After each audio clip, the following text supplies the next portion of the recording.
and that's broke, so that's a problem. What is going on, guys? Welcome to today's video. I want to be talking about some of the things I hate about my Tacoma. Now, before we hop into it, I gotta get this out of the way. I love my truck. I do not regret buying it, but I want to talk about some of the things that I don't like and I wish Toyota would change, or just things that I hate about the truck in general that can't be changed. Before I hop into this though, I'm going to tell you the specs of my truck just so you have a rough idea, and you know, every truck is different and every Tacoma and submodel is also different. So my model is a 2021 Tacoma TRD Sport. It's fully loaded leather seats, all the good stuff, sunroof. It's also got the 6-speed manual, so it's kind of set up exactly how I like it. So now that I got the specs out of the way, we can go ahead and hop into what I don't like about my truck and what I wish I could change. Not holding you guys up any longer, the number one thing I don't like about this truck is I broke it. Yes, I did. Well, I don't know if it was me or just a fault from the factory. So what I'm holding here is my rear shock. So now my truck only has 20,000 miles on it, and this rear shock broke. It was in just for Toyota care, and they said they inspected my rear suspension and all the suspension. It was in good shape, excellent condition. I just happened to install a lift kit last weekend, or 2 weeks ago, and I installed my lift kit on, and come to find out when I took it apart that the rear shock was blown. Now I don't do any crazy off-roading with my truck, just some back roads here and there, and there's really no reason why this should be broken. If you're wondering how you can tell it's broken, well, I can take it with my hand and pull it apart with little to no effort, okay? I'll pull it until it's fully extended. So that's about fully extended, right?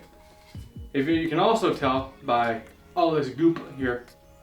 This is oil that's inside that came out and is on there. So you can see it's old, so I don't know how Toyota can miss this. But if I can go like this with little to no effort and just like squish it, so this is a shock, right, and it absorbs stuff, and I can squish it with my hands with little to no force, and then it gets stuck like that. So it's blown, and doesn't hold, the oil in there isn't holding pressure anymore. So that's an example of what a blown shock looks like. And my number one thing I don't like about my truck, because it broke, and I don't think my truck with 20,000 miles should break. Now I will say that the TRD Sports don't have the Bilstein yellows. These are Hitachi, and it's from Mexico, but the brand's Hitachi, not Bilstein, so probably have a little bit of build quality issues with these. If you have a TRD Sport, or I think any of the lesser models have these, let me know in the comments if you have any issues with your shocks. Alright, so that was my number one issue with my Tacoma. My number two issue is the paint. Now, I don't know if anyone else is experiencing this. I know in the forums that there's a lot of people that run the white color. There's two different whites, but the cheaper white that comes on like the base models, that paint is also, you can get in any of the higher models too. And I've seen in the forums a lot of people complain, and there might be a lawsuit against it, against the white paint on these trucks, with it peeling and just being super thin, and because it's a single stage paint, it's having a lot of issues with peeling and just being really low quality. Now moving on to my paint seems to be very thin. Now I have the Voodoo Blue Tacoma, and I can easily chip my paint. There's been multiple spots on my truck where it seems the smallest touch of anything rips the paint off. Now, some of it's fault of mine. I've bumped the truck with metal objects. So I'm not faulting Toyota at all, but I have bumped many vehicles with many metal objects before and not completely just made the paint disappear.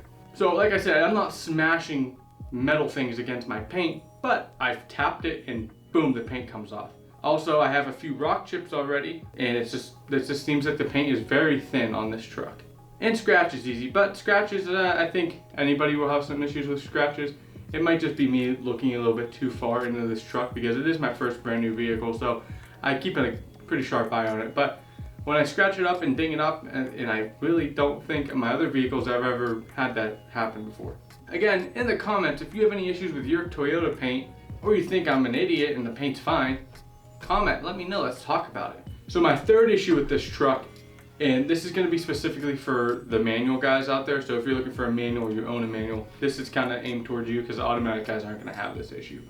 I think the clutch in these trucks is super inconsistent. Where I've driven manual my whole life. I've only ever owned manual vehicles. When I'm driving the truck, I can either get good shifts, really bad shifts, or really jerky shifts. There's no in between. When I get the truck going, it doesn't seem, I drive the same way, and it never exactly does exactly what it should do. So I can drive it for like a week straight, and it acts the same. Then I get into one day and I go to let the clutch out and drive, and it kind of stutters a little bit. And it's strange, and it's just very inconsistent. Now moving on to exactly how the clutch feels. When you're driving it and you go to quickly shift, now it's a truck, I know you're not going to be driving this like a sports car, but if you try to speed the quick shift between gears and you're trying to kind of use all the little power that this truck has, you can kind of feel something weird going on with the clutch. So my dad also has a manual, and we've been talking about this, and we've been doing a little bit of looking into it. Now I've had my clutch burn up a tiny little bit when I was going to pass a semi truck a few weeks ago, and I quickly shift. It's almost like the clutch didn't fully disengage. It was like half engaged. I was talking to him and he was having issues with this, but his clutch didn't fully disengage, but it stayed locked, and he kind of chirped the tires a little bit in between shifting gears and getting in the next gear. So I took a slow motion video of what is happening. So when I press the pedal down, so you're quickly shifting, so you smash the clutch pedal down and you bring your foot back up to get back into gas and get your gear shift on. What's happening is the clutch pedal is not returning fast enough, faster than my foot is bouncing back. So what is happening is anyone driving the truck and trying to shift fast, you think that the clutch is fully disengaged because your foot's the whole way up. That's not the case. There's a delay in how fast that clutch pedal will return to you. I'm going to do some research on this to see if there's a fix to make that clutch pedal return faster, but kind of annoying and this awkward. Not a deal breaker or anything. You can get used to it. I mean, it's a truck. You're not going to be driving like that all the time, but definitely weird nonetheless, and I just wanted to talk about it. Number 4. But wait, before we get into number 4, if you're liking this video, hit subscribe, hit like, go in the comments, say that I'm stupid for making fun of this truck and having issues with this truck. Or hop in the comments and say, hey man, I have the same issue. Any kind of engagement helps the channel. I appreciate it. Now let's hop into number 4. Now number 4 is kind of strange, and this is a weird gripe that I just have. So we are paying a good bit for these trucks nowadays, and a lot of the features that the older 3rd gens have are cut. Now it's not a big deal, but it's just, why are you charging me more for less of a truck? And it's kind of annoying. So my biggest annoyance is the older 3rd gens had a oh shit grab handle on the driver's side. Super nice in a truck to grab that and yank yourself up into, especially now that I have a lift kit. I kind of wish I had a oh shit handle to yank myself into the truck. Not too big of a deal. The right side, the passenger side, has one. I don't know why they got rid of the left side. It's either to cut costs or for airbag safety or for wiring. But I find it hard to believe that it's not just to cut a couple bucks off of a plastic mold. Because the next one, that's the only thing that makes sense to me. Now the cutting cost thing makes a lot of sense to me, because once I show you this next little thing that they cut, it makes sense, kind of. So the next one is the seat on the driver's side. It's missing the pouch in the back. So if you look at the passenger side, you have a pouch of stuff in, but on the driver's side, it's not. On the older models, they had a pouch on both sides. So I was thinking, why did they do this? Either to cut costs, or because they updated the seats and now both seats are power. Now the driver's seat is a power seat. So that means you have power settings versus manual settings. The older trucks had manuals with the pouch. Now my passenger seat is not electric and it's got the pouch. They either cut costs, didn't want to spend the development time to change up the wiring in the seat because of the pouch. I don't know. There's something, a design there that's either to cut costs or because of the powered seat they had to get rid of the pouch. Don't make too much sense to me, but okay. Now the next one, I honestly really don't know why they cut this. Probably just to save money. So the older generation Tacomas had 2 pouches in the bed. One on the left and one on the right. The one on the left was a little bit smaller That was super cool. You could hold tools in there, recovery gear, anything you want in these little pouches. Now we only got one on the right, and we don't have one on the left. It's just a blank piece of bed.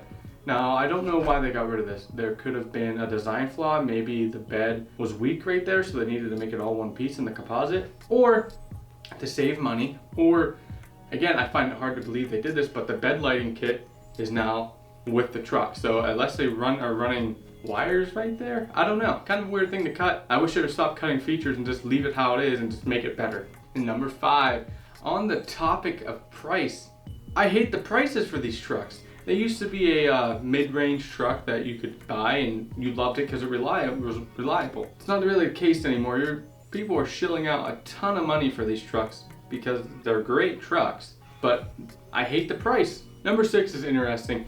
This goes on the topic of things they're changing but not making better. Now they changed out the infotainment system with a newer model. They didn't add in wireless CarPlay or Android Auto. Now, with this being in 2021, I really was hoping that I could have a wireless solution to Android Auto. I use it all the time, getting in my truck every time and plugging it in, super annoying, and just, I've already broken 3 Android charging cables since I've had the truck because I plug it in, plug it out, plug it in, take it out. Super annoying, but I've done a lot of research on this and I found a solution. So if you're not subscribed, get subscribed. I found a solution to put wireless Apple CarPlay and Android Auto in these trucks, and I'm going to do a video on it probably next week after this, and we're going to see how it works, and I'm hoping it works great, because if this is a solution to this problem, I'm going to love the truck. Alright, now number 7, this is going to be weird for 90% of the people that own these trucks, apparently, from who I've talked to. I've been a Subaru guy. My old BMW also had this. I really wish these trucks had heating elements underneath the windshield. Now, some of you might not even know what I'm talking about. So basically they're heated windshield wipers, and in the wintertime, I live in PA currently. I'm hoping to move down south eventually. But in the wintertime, windshield wipers get icy. On the interstate, windshield wipers get icy. Then you can't use them. If you had heating elements, they would heat up the windshield wiper, thaw out the ice, and you can use your windshield wipers again. Cuts time on leaving your truck out there to warm up in the wintertime. You don't have to leave your windshield wipers up. You can just hop in and turn that on and it heats them up. Super convenient. My old Subarus had it, my old BMW had it, and with this having heated seats and heated mirrors, I really wish that they would implement this too. Kind of save a lot of time, and it's not that expensive to hook up a wiring to the windshield wipers. I'll show you a picture of what it looks like when a heating element is installed underneath the windshield wipers. And you've probably seen a lot of cars, and you didn't notice that they had that. Super awesome feature, and I wish Tacoma, I wish Toyota would implement that. Maybe in the 2023 model. So that's my full list of what I don't like about my truck. Pretty sure I hit everything. I had a shaky suspension issue, and I didn't like the way the truck drove, so that was like a main factor of me upgrading my suspension. Come to find out, I had a blown shock. Probably wasn't helping my shaky suspension. After upgrading the suspension, and I'm running Bilstein 5100s now, it runs fantastic, feels great, I love it. Night and day difference. So yeah, I've made a lot of changes in my truck to combat the things I don't like, because that's what I do. I make vehicles my own. So if you are interested in making your vehicle your own, check out some of my other videos. I'm gonna head out now. Right here's a full list of my mods. I don't think it's up to date right now, but right here's my full video on my mods. I'll have to make an updated one. Check this one out. I'll see you guys later.